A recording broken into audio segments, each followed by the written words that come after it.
In today's episode of Cranium Cookie, we're going to explore the Hamilton Museum of Steam and Technology. We'll learn about the history of why the pumps were created, how they supplied water to the residents of Hamilton, and how they work. First, we meet up with Coral and Julia to explore a bit of history. We're wondering, how did this place come to be?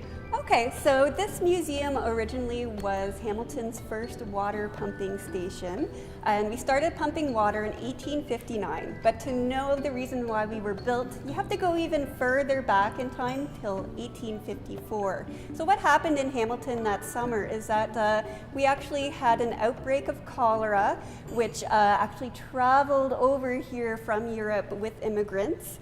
And so in July and August that year, 522 people died from cholera. So not a good summer to be here. Statistically, it was 1 in 40 people who passed away from cholera. Wow. Yeah. So what was happening in Europe, and actually specifically London, England at the same time, is that another cholera epidemic was happening in some of the poorer areas of London. And the scientific thought at that time was that it was bad air that caused the cholera to spread from person to person. Now today, we know it's not bad air. It's actually a waterborne disease, so if you drink contaminated water, then you're going to get sick with this disease, with cholera. So actually, the main character in the story, his name is Dr. John Snow. No way. Yeah. So John Snow started mapping out the neighborhoods where cholera was happening and which households were getting sick, how many people, and also where they're getting their water from. And he actually linked it to this one specific pump, the Bond Street pump.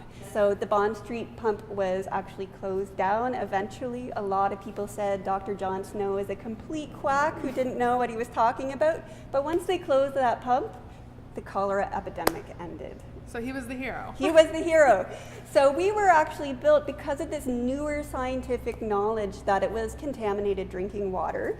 And so after that horrible epidemic that happened in the summer, the city of Hamilton put an ad in the Hamilton Spectator asking engineers to put together proposals, designs for a sewage system and a water treatment system. And this was the result. That's amazing. That's absolutely incredible. Wow, I'm glad they discovered that unclean drinking water was the culprit. Now that we know why the pumps were created, the next question is how exactly do they work? Charlie joins Julia as she runs him through how the pumps used to work and talks a little bit about how the water is purified today. This is actually a giant diagram of where we used to pump water from and where it went.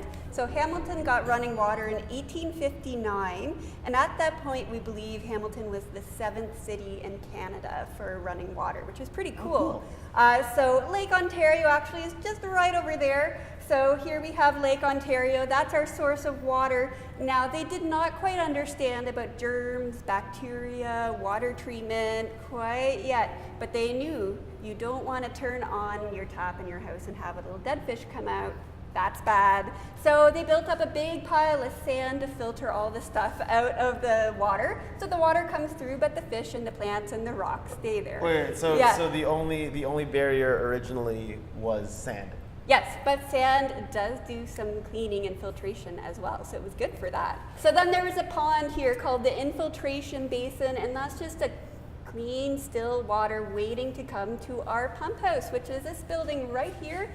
So just thanks to gravity and a pipe sloping downhill, it goes down into our pump house. Then we pump water from here uphill through pipes up to our reservoir. So Hamilton's really lucky we have a hill, and so this hill actually, we just made use of it. Instead of building a water tower, we built a giant lake up there that held 53 million liters of water, and everyone who lived in Hamilton lived downhill, so it came to your house thanks to gravity.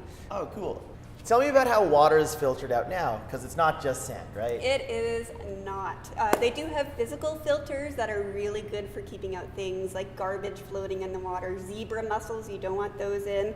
Okay. And then they do something called flocculation, which is very fun to say. Blah, blah, blah, blah. Yes, exactly.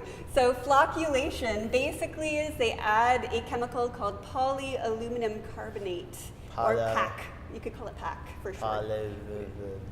Yeah. They add that in and they stir it up, all the water, and that actually makes the little dirt pieces and particles and things that are floating in the water stick together so they get bigger and heavier.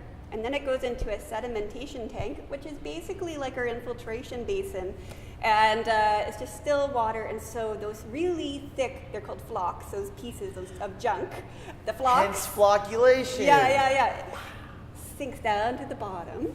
Okay. And then they just clean that out every once in a while. And then there's a whole filtration process with using sand and gravel and carbon, like we find in a Brita filter, the same black stuff. Yeah. Oh, awesome. Neat. It's interesting to hear a bit about how things have changed over the years, but now we move on to the shining jewel of the Hamilton Museum, steam technology. Adrianna explores the old pump house with Julia and learns about steam, pistons, and engineering.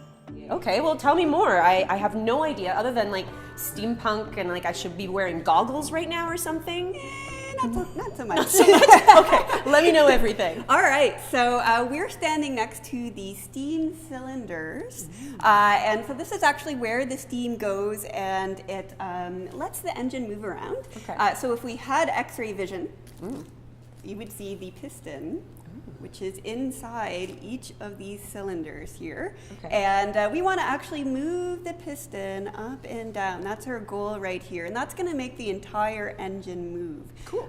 So there is actually going to be a box of steam waiting here and another chest or steam chest of steam waiting right at the top. That steam is pressurized, so it's really strong. And when the piston's at the bottom, like here, we're going to let some steam in the bottom. Now, because that steam's all pressurized or squished up, it's going to actually expand now because it's in a much larger space. That's going to send the piston up to the top, and now we have to send it down. And so we stop sending in the steam at the bottom because we don't need it there anymore. We send it in at the top. That steam gets bigger, and then it sends the piston down, and then it keeps happening and happening and happening. Now, the secret is the steam doesn't disappear. Poof, you have to send it somewhere, right? Oh. So when we're letting steam in at the bottom, different steam, the steam that's trapped in here, that's let out. And that's at the top. And that's what you want. Like that's like the whole thing that we're doing here. Yeah. Whew. Okay, Yeah. lots of moving parts. Lots of moving parts. Okay. Yeah. I might need more education on this. All right, so downstairs we were talking about different steams and pistons and the columns, but now what are these things? These are called walking beams, and they are doing the magic to spread that movement from the steam on this end to the water pumping side of the engine over here. So the sticks that are coming out of the pistons, they're called the piston rod, and they're actually attached over there to our walking beam, which is basically a humongous seesaw or teeter-totter. It's rocking back and forth, and that's making both our water pump go up and down, and it's also turning our huge giant flywheel with a crank. Basically, it's like someone's foot on a bicycle pedal. Oh, okay, that I get. And I also would like to just point out that you have the best dance moves because of the steam. It was from here to here and then a little bit of this. So I mean, I feel like I now understand steam technology from your dance. Yeah. And the dance, and we're cutting. So we're actually standing on something that's very cool, and it's very easy to miss, actually. So there's two divots on the floor. So, you're standing in one, and I'm actually standing in the other. It's okay, stand away. Okay. So these two divots, we believe, were made by our chief engineer. So we only had one chief engineer the entire time that this place was run from 1859 to 1910. So 51 years. His name was James McFarlane. Here he is, right here. Ooh, I love his beard. Yeah, so he retired at the age of 81. And so we believe these divots were made by 51 years of James McFarlane walking up these stairs, stopping, assessing, looking at the engine, listening, and most of the time he doesn't have to walk further. Everything's okay. He's just gonna turn around and go back down the stairs. That's so funny, and I can see him exactly standing just. Yeah. Yeah, very proud stance. That's Proud so man. great. I love things like that. Thank you for showing us. A big thank you to Julia and the Hamilton Museum of Steam and Technology. We really appreciate you hosting us and teaching us a few things. If you're ever in Hamilton, consider going to visit the museum. It's filled with amazing technology that's really breathtaking to see in person. Thanks for watching this episode of Cranium Cookie, and until next time, don't forget to keep your brain fed with noms for your noggin.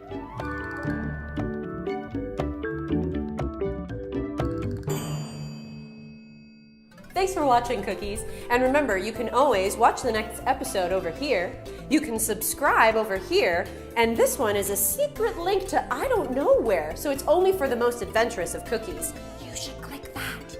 And until next time, remember to keep your brain fed with noms for your noggin.